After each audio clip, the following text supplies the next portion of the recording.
DoorDash allows you to easily manage your delivery addresses. You can add new addresses manually or via GPS. The app validates addresses using geocoding services to ensure deliverability. To edit, modify details like street name, apartment number, or delivery instructions.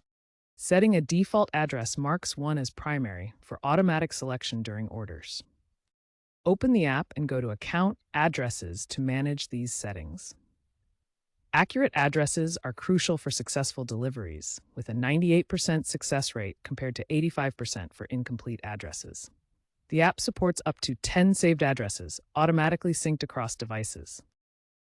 To add a new address, tap Add New Address in the address list, enter the details, and confirm with GPS if needed. To edit an existing address, select it from the list, tap Edit, make your changes, and save. To set an address as the default, toggle the Set as Default option in the address list. If necessary, delete an address by swiping left and confirming the action.